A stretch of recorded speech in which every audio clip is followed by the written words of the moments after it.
What's up, guys? Welcome back to Semojo Homestead. Yeah, I'm driving.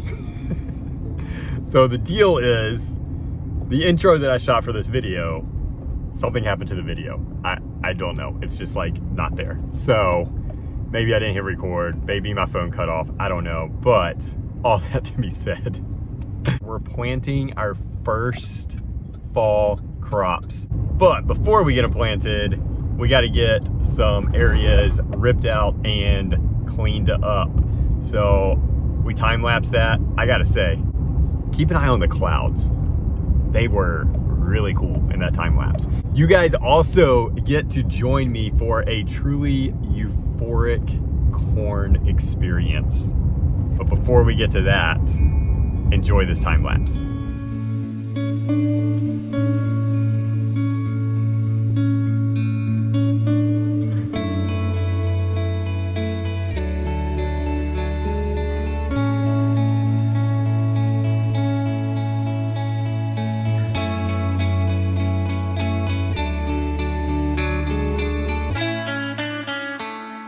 Came out here to start clearing out some of our summer garden stuff to get that out of the way, and decided to come over and check on the corn.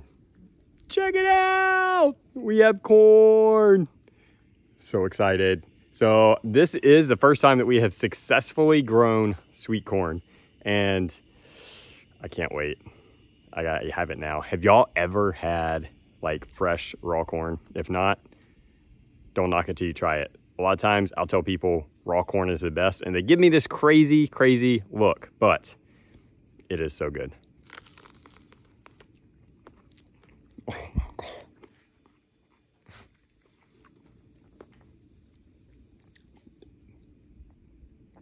Wow. I mean, raw corn's good, but straight out of the garden.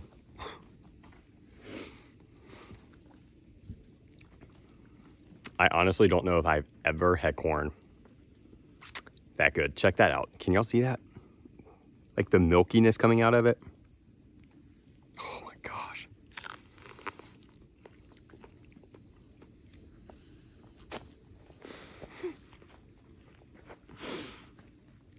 I wish y'all could taste this. Like seriously, cooking this would be a crime. That's so good. It's like making a mess because it's like exploding with juiciness. Oh my gosh. Okay. Yeah, that one was kind of a baby one, but perfect size for a snack. Now they get to enjoy it.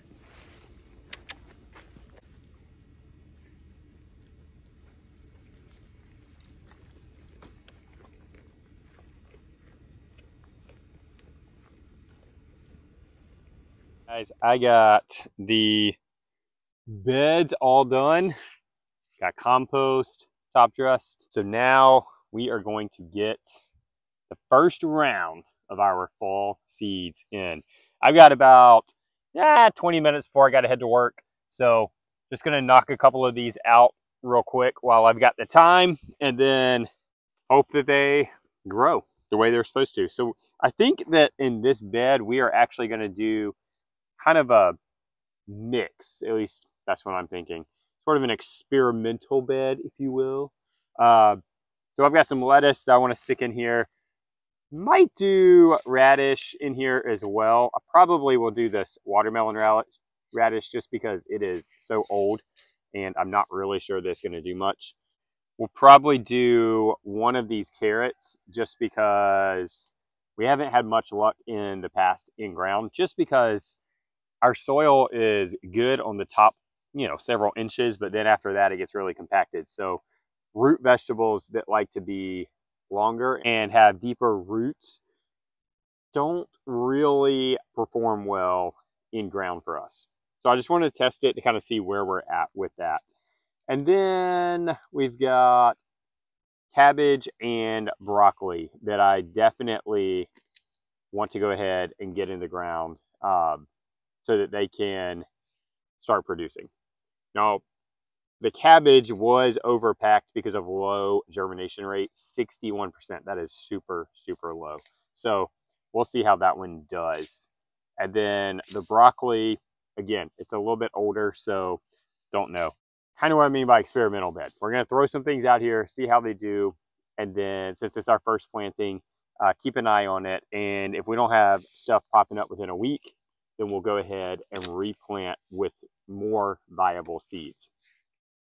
So I don't want to completely mix this stuff up just because they are going to germinate at different rates, be ready at different rates for harvest. And I don't want to put them in places where they may interfere with the roots of their neighbors, because all of these are going to be harvested first, or that will be harvested before the others are done, are root vegetables. So obviously when you harvest those, you're pulling them up out of the ground, they're disturbing the ground, and could disturb some of the other ones like your lettuces and stuff like that that aren't going to be pulled out when harvested.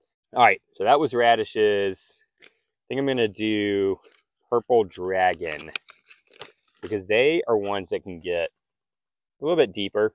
We do have a variety, this new Kuroda, I think is how you say it. I'm not sure how you say it, but that variety of carrot is like a short, stubby one, which is actually not bad for in ground because it doesn't have to have a lot of depth. But because I'm planting these to test them, I do want to make sure I'm planting ones that are going to be deeper, require a little bit more soil, just so that we can see where we are at with those. So I'm just going to sprinkle these on top and then sort of kind of disturb the dirt, because carrots, they're not a surface sown, but they are a very shallow depth. So with those, I just like to put down ample amount of seed and then just sort of dust the dirt over them. All right, next is a surface sown, and that is lettuce. So for this, I am just going to sprinkle it over the front half of this bed, because lettuce, we like to do cut and come again. So we are frequently out here harvesting this. And I would rather just have it all in one area and have it at the front part of the bed so that it's easy to access. We can just come right in, get it, and head back in the kitchen to make a salad. Now, the ones that are going to take a lot longer, like your cabbage and your broccoli, I'm going to put them in the back of the bed because they're ones that need to be able to sit there, grow out, and harvest at the end of their growing period. I did grab a couple cucumbers. I'm going to just throw some of these in the ground to see if we can get harvest before our first frost. So these are going to be a little bit of a risk. I'm going to throw them out, like I said, see how they do, see if we can't get some quick growth on them and get at least one round of production off of them before we hit that killing frost temperature. We are going to do cabbage. Again, planting it really, really thick through probably just this back half of what's left. And then I'll do the broccoli on the front half.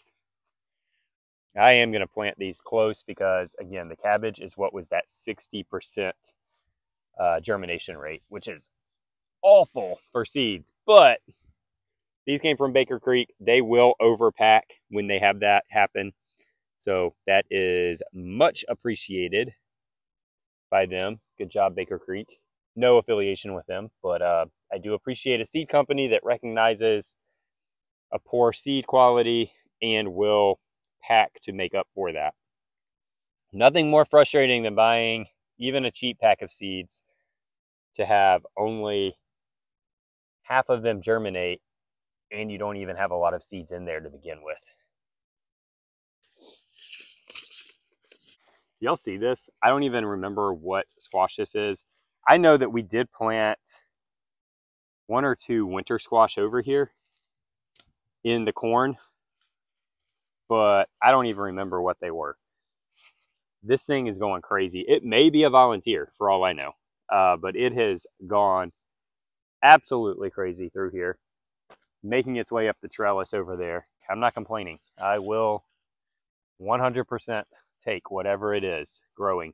I'm just hoping that we get a female blossoms on it in time for them to ripen, because I don't see, and I have not noticed any so far. So we may not get anything.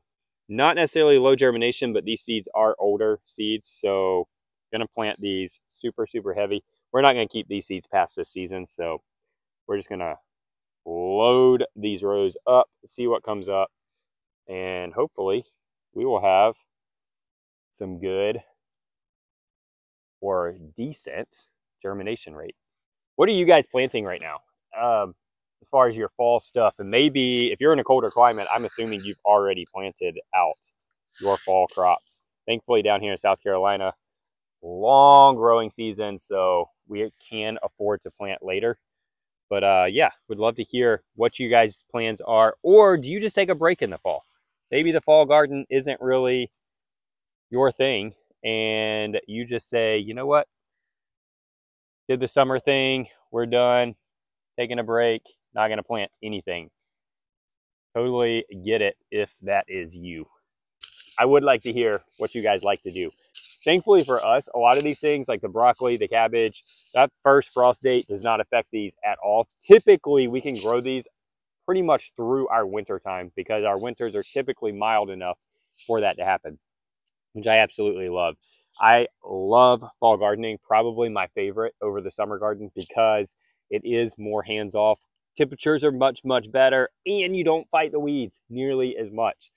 Also, with everything being so much smaller, lower to the ground, you know, more kind of a petite garden feel, you can get a lot more interest in it. So I love that aspect about it, especially being a designer.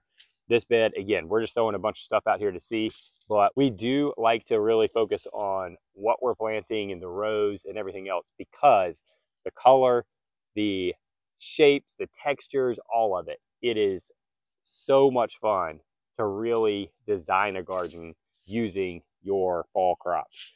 And it just makes it really an annual garden that also benefits you with food. So excited about that. Thank you guys for watching. Thanks for tuning in. I got to get to work. We will catch you in the next video. Hope you guys have a great week and be blessed.